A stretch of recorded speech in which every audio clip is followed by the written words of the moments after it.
Well, good morning, everybody. Jeff Slakey and Spencer Hughes on the Daybreak Show. Time for us to find out what's doing at the Port of Shelton during Port of Call. Wendy Smith, how are you doing? Good. It's good to see you. I'm breathing. Yeah, well, maybe not fresh air, but sometimes it's tough these days. We've been talking a lot lately on the airport and the projects on the runway and things like that. Let's give some updates.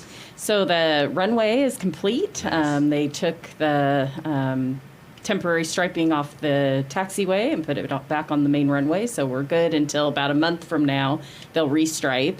That's just common. So the feedback we're getting is it's smooth, it's great, and everybody's super happy. So we're excited about that. That was a big project, for the port. It was, over $3.5 million. Yeah. And so that was huge. It kind of spanned over the 2 years, as you know.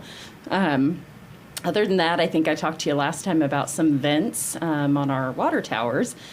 We passed our Department of Health every 5 years, does a sanitary health study on our water system. And during that study, we passed with flying colors, but our vents up on the towers, which we have 3, we have 2 at Sanderson and 1 at Johns Prairie, were out of compliance in terms of some of the screens, that kind of thing, so other debris could get into the system. So they just said within the next year if you could replace. So we did a great operation. We hired Pacific Northwest Welding.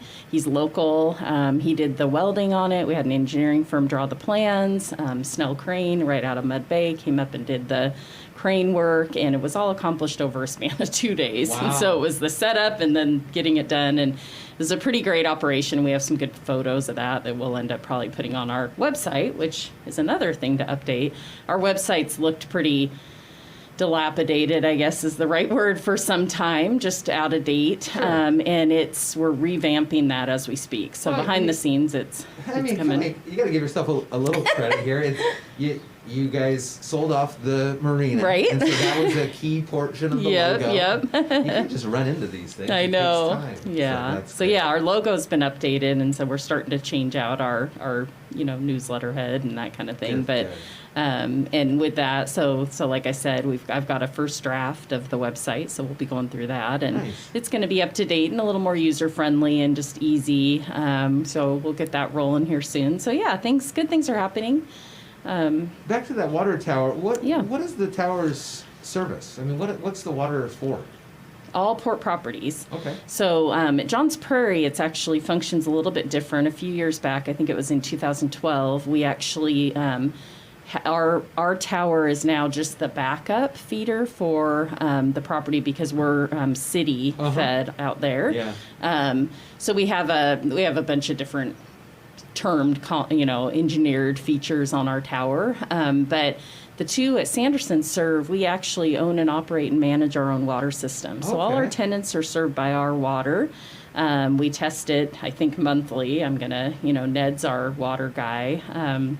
So by that, I mean he's state certified. He has to take classes every year, a test to pass when you first get certified. So he's our water operator. And I think we're going to do some cross-training and get some of our other staff trained so that if Ned's gone, Sure. Other people can do it. Other people have taken samples, and we do that, and we turn them in. And we've never, knock on wood, but we've never had a hit like you hear on the news. Yeah. We have good functioning service. It's a system that was put into place years and years and years ago, but it's been upgraded with, all the underground piping, et cetera. So we have a lot of abandoned pipe, but all the new pipe was laid. And so that's just part of port assets. Isn't that something you It's don't huge. really think about? Yeah, and so those towers actually become more, they serve obviously, but we probably don't need 2. One is elevated on legs, and the other one is a standpipe. And so they serve as different purposes too. Right now, the elevated one has some. We have one tenant, AT&T. They're actually switching to new Singular Wireless. We just signed a new lease with them recently in the last couple months, where they're building their own tower. But for years, they've had their supplies, their data on our tower. That's where they located it. So the other thing is the standpipe holds our our rotating beacon for the airport. So when you see that light as you drive by, that's where it's located. So just another thing that our great maintenance guys, handle every day and deal with every day, and they check these because water is a pretty important feature, not only for users, but in terms of keeping it safe and environmentally friendly, all that goes with it. So Yeah. it's a pretty big deal. Cool. Yeah. Well, that's so, a good little insight there. right. Something you may not have known. I may not have known this morning during our Yeah. Port of Call, talking about all great things at Port of Shelton. You can go to portofshelton.com, a soon-to-be updated website. Wendy Smith here from the Port of Shelton. Thanks for coming on. You're welcome. Thanks for having me.